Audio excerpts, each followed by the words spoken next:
नमस्कार बंधुरा आजकेर रेसिपि हलो जन्माष्टमी स्पेशल तालेर रसराज पिठा। रसे भरा नरम तुलतुले तालेर এই রসরাজ পিঠা এতটাই সুস্বাদু হয় যে আপনাদের বাড়ির বাচ্চা বড় সবারই মন জয় করে নেবে। খুব সহজ পদ্ধতিতে আজকে আমি তালের এই রসরাজ পিঠা আপনাদের তৈরি করে দেখাবো। পিঠাগুলো এতই নরম তুলতুলে সফট হবে যে মুখে দেওয়ার সাথে সাথেই কিন্তু মিলিয়ে যাবে। আর আজকে সম্পূর্ণ সহজ পদ্ধতিতে এই রসরাজ পিঠা আপনাদের তৈরি করে দেখাবো। রেসিপিটা তার জন্য স্কিপ না করে প্রথম থেকে শেষ পর্যন্ত দেখার অনুরোধ রইল। আসুন রেসিপিটা শুরু করি।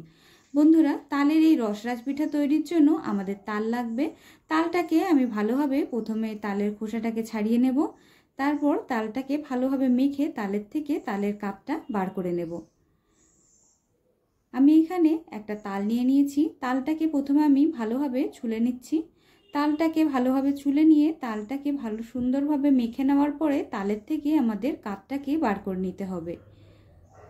তালটাকে সুন্দরভাবে কাত বার করে নেওয়ার পরে আর এইখানে আমি গ্যাসের ওপরে একটা কড়াই বসিয়ে দিয়েছি। কড়াইতে দিয়ে দিয়েছি 1 বাটি পরিমাণ চিনি।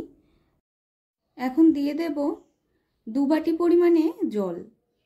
আমরা একটা চিনি শিরা তৈরি করে নেব।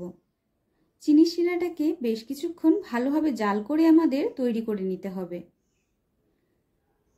দেখুন বন্ধুরা, চিনি শিরাটা কিন্তু ভালোভাবে ফুটতে শুরু করেছে।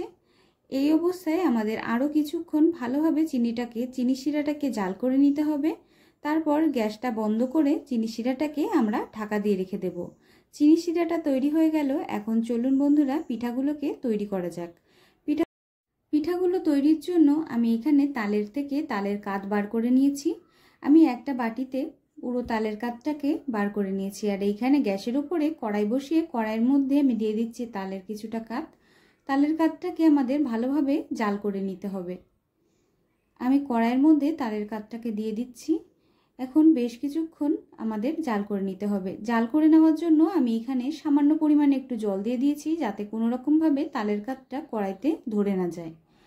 আমাদের গ্যাসের ফ্লেমটা একটু লো করে সুন্দরভাবে তালের কাতটাকে বেশ কিছুক্ষণ জাল করে নিতে হবে, নাড়িয়ে চাড়িয়ে।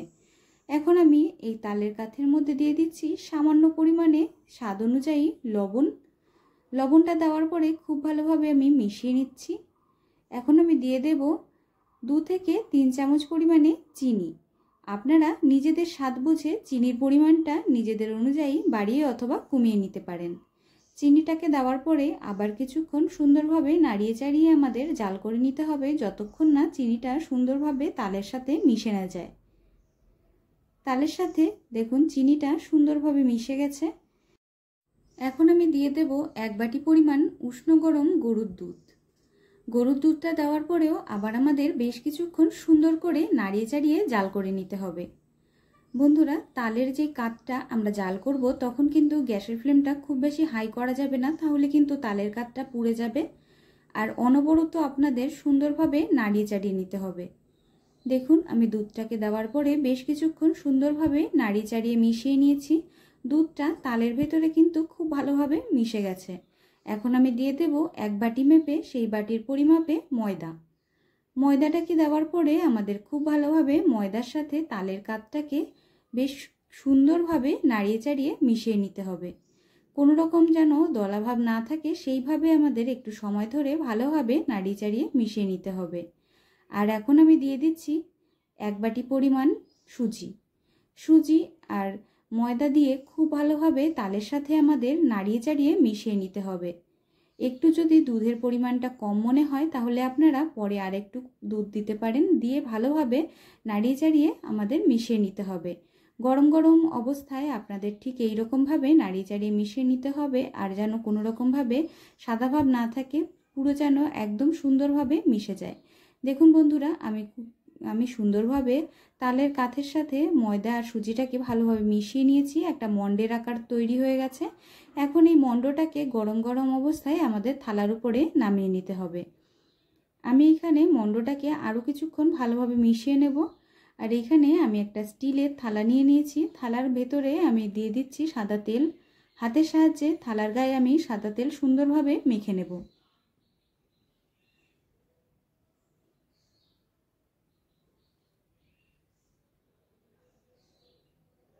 হাতের সাহায্যে আমি সুন্দরভাবে থালার ভেতরে সাদা তেল মেখে নিয়েছি। এখন আমরা যেই মণ্ডটা তৈরি করেছি সেই মণ্ডটাকে এই গরম গরম অবস্থায় হাত দিয়ে আমাদের মেখে নিতে হবে। আপনারা কিন্তু ঠিক এই রকম একটা কাঠের খুন্তি নিয়ে নেবেন, অথবা আপনারা স্টিলের খুন্তি দিয়েও কিন্তু এইরকমভাবে ভালোভাবে মেখে নিতে পারেন। আর এরকমভাবে একটা শেপ দিয়ে নিতে পারেন। কোনো রকমভাবে হাত ব্যবহার করতে যাবেন না বন্ধুরা, খুব বেশি গরম থাকলে কিন্তু আপনাদের হাত পুড়ে যেতে পারে। আমি দেখুন এখন হালকা ঠান্ডা হয়ে যাওয়ার পরে হাত দিয়ে সুন্দরভাবে একটা চৌকো আকৃতি দিয়ে নিচ্ছি। হাত অথবা আপনারা কাঠের খুন্তি দিয়ে এইরকমভাবে চেপে চেপে একটা চৌকো আকৃতি দিয়ে নেবেন। আর থালার ভেতরে সুন্দরভাবে আমাদের এই মণ্ডটাকে ছড়িয়ে দিতে হবে। মণ্ডটাকে থালার ভেতরে সুন্দরভাবে আমি পাতলা করে পুরো সুন্দরভাবে ছড়িয়ে দিয়েছি। এখন চাকুর সাহায্যে চারধারগুলোকে প্রথমে কেটে নিচ্ছি। চারধারগুলোকে সমান করে কেটে নিয়ে তারপর মাঝখান থেকে আমি লম্বালম্বিভাবে চৌকো চৌকো করে কেটে নেব। বন্ধুরা, আপনারা একবার যদি দেখেন তাহলে কিন্তু আপনারা সুন্দরভাবে এই পিঠাগুলোকে তৈরি করতে পারবেন। আমি কীরকমভাবে তৈরি করছি আপনারা একবার দেখুন। আপনারা একবার দেখলেই কিন্তু খুবই সহজে পিঠাগুলোকে বাড়িতে তৈরি করতে পারবেন। দেখুন আমি চাকুর সাহায্যে লম্বালম্বিভাবে কেটে নিয়েছি। এখন আড়াআড়িভাবে আমি চৌকো করে পিঠাগুলোকে কেটে নিচ্ছি। এখন আমি থালার থেকে সমস্ত পিঠাগুলোকে একটা প্লেটের উপরে নামিয়ে রেখে দেব। আর বাকি যে চারধার থেকে যে মণ্ডটুকু কেটে নিয়েছিলাম সেইগুলোকে আবার প্লেটের উপরে সুন্দরভাবে চেপে চেপে নিয়ে সেইগুলোর থেকে আবার আমি চৌকো করে কেটে নেব। একই রকমভাবে আমি সমস্ত মণ্ডের থেকে ঠিক এই রকমভাবে পিঠাগুলোকে কেটে নেব। দেখুন বন্ধুরা, আমি সমস্ত মণ্ডর থেকে পিঠাগুলোকে সুন্দরভাবে চৌকো করে কেটে নিয়েছি। ঠিক এই রকমভাবেই কিন্তু আপনাদের পিঠাগুলোকে কেটে নিতে হবে। এখন গ্যাসের উপরে কড়াই বসিয়ে কড়াইতে আমি দিয়ে দিচ্ছি সাদা তেল। তেলটা বেশ কিছুক্ষণ আমাদের একটু গরম হতে দিতে হবে। তেলটা গরম হয়ে গেলে তারপর আমরা যেই পিঠাগুলোকে কেটে রেখেছিলাম সেইগুলোকে তেলের মধ্যে এক এক করে আমরা ছেড়ে দেব। তেলের মধ্যে ছেড়ে দিয়ে লো টু মিডিয়াম ফ্লেমে রেখে সুন্দরভাবে একটু সময় নিয়ে উল্টে পাল্টে লাল লাল করে আমাদের ভেজে নিতে হবে। বন্ধুরা, আপনাদের আরেকবার আমি মনে করিয়ে দিই, আপনারা যদি আজকে আমার চ্যানেলে নতুন ভিডিও দেখতে এসে থাকেন তাহলে অবশ্যই কিন্তু আমার চ্যানেলটিকে সাবস্ক্রাইব করে পাশে থাকা বেল আইকন দাবিয়ে অল নোটিফিকেশন অন করে রাখবেন, যাতে আমি যখনই ভিডিও ছাড়ি আপনারা তার নোটিফিকেশন একদম সাথে সাথে পেয়ে যান। দেখুন বন্ধুরা, খুব ভালোভাবে কিন্তু ভাজা হয়ে যাচ্ছে। ভাজার পরে আপনারা দেখতেই পারবেন কতটা সুন্দর লাগছে দেখতে এই পিঠাগুলোকে। পিঠার এক পিঠ ভালোভাবে ভাজা হয়ে গেলে আরেক পিঠ আমি উল্টে দেব। উল্টে খুব ভালোভাবে লাল করে আমাদের ভেজে নিতে হবে। সুন্দরভাবে উল্টে পাল্টে লাল লাল করে এই পিঠাগুলোকে ভেজে তারপর আমাদের রসের মধ্যে ভিজিয়ে দিতে হবে। দেখুন বন্ধুরা, সুন্দরভাবে আমি লাল লাল করে পিঠাগুলোকে ভেজে নিয়েছি। এখন এই ভেজে নেওয়া লাল লাল পিঠাগুলোকে আমি রসের মধ্যে ভিজিয়ে দেব। তালের এই রসরাজ পিঠা এতটাই সুস্বাদু হয় যে আপনারা যদি একবার বাড়িতে বানিয়ে খান আপনাদের কিন্তু একবার খেয়ে পেট ভরলেও মন ভরবে না, বারবার বানিয়ে খাওয়ার মন চাইবে। দেখুন বন্ধুরা, সুন্দরভাবে লাল করে ভেজে নিয়েছি। এখন আমি রসের মধ্যে পিঠাগুলোকে ডুবিয়ে দেব। পিঠাগুলোকে বেশ কিছুক্ষণ রসের মধ্যে রেখে দিলেই কিন্তু একদম নরম সফট তুলতুলে হয়ে যাবে। আপনাদের মুখে দেওয়ার সাথে সাথেই কিন্তু পিঠাগুলো একদম মিলে যাবে। রসের মধ্যে পিঠাগুলোকে ডুবিয়ে দেওয়ার পরে বেশ কিছুক্ষণ আমাদের ঢাকা দিয়ে রেখে দিতে হবে। দেখুন বন্ধুরা, আমি সমস্ত রসরাজ পিঠাগুলোকে তৈরি করে নিয়েছি। এখন একটা প্লেটের ওপরে আমি সমস্ত পিঠাগুলোকে নামিয়ে নিচ্ছি। আমার এই তালের রসরাজ পিঠার রেসিপিটা আপনাদের কেমন লাগলো অবশ্যই আমাকে কমেন্টের মাধ্যমে জানাবেন। রেসিপিটা ভালো লাগলে ভিডিওটাকে অবশ্যই একটা লাইক দিয়ে যাবেন। চ্যানেলে নতুন হয়ে থাকলে চ্যানেলটিকে অবশ্যই সাবস্ক্রাইব করে পাশে থাকা বেল আইকন দাবিয়ে রাখবেন এমনই রেসিপি আরও দেখার জন্য। ভিডিওটা নিয়ে যদি আপনাদের কোনো রকম কোনো প্রশ্ন থাকে অথবা রেসিপিটা যদি আপনাদের কোথাও বুঝতে অসুবিধা হয় সেগুলোও অবশ্যই আমাকে কমেন্টের মাধ্যমে আপনাদের জানাতে পারেন।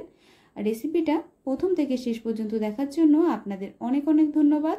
আপনারা খুব ভালো থাকবেন, সুস্থ থাকবেন। দেখা হবে পরের ভিডিওতে নতুন রেসিপি নিয়ে।